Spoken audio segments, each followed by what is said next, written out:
হাল আতা আলাল ইনসানি হিনুম মিনাদ দাহরি লাম ইয়াকুন শাইআম মাযকুরা।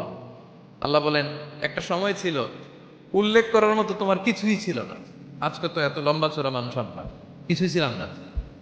আমার বর্তমানে বয়স চলে 36, 37 তো আজ থেকে 37 বছর আগে আমি কি ছিলাম? আমার অস্তিত্বই ছিল না। আমার কোনো নাম ছিল না, আমার কোনো গ্রাম ছিল না, আমার কোনো অ্যাড্রেস ছিল না, আমার কোনো পরিচিতি ছিল না। আজ থেকে আরো 37 বছর পরে একটু খেয়াল করেন তো, এখন তো 37, আরো 37 ধরেন বাঁচলাম, এরপরে আমি দুনিয়া। দুনিয়া থাকবে কিন্তু আমি নাই। আজকে কার জন্য আটকে আছে দুনিয়ার কাজ বলেন তো? আপনার দাদার জন্য? আপনার নানার জন্য? তো আপনাকে লাগে কেন? আপনাকে লাগে? লাগে না তো আমাকে। আমি দুনিয়া, একদিন কিছুই ছিলাম না। আল্লাহ বলেন হাল আতা আলাল ইনসানি হিনুম মিনাদ দাহরি লাম ইয়াকুন শাইআম মাযকুরা। তুমি কিছু ছিলা, একটা সময় কিছুই ছিলা না, উল্লেখ করার মতো তুমি কিছুই ছিলা না।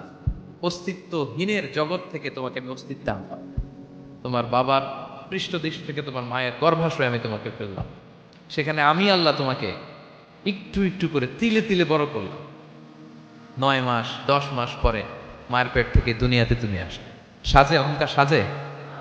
অহংকার সাজে একজনের, আওয়াজ করে বলতে হবে তিনি কে?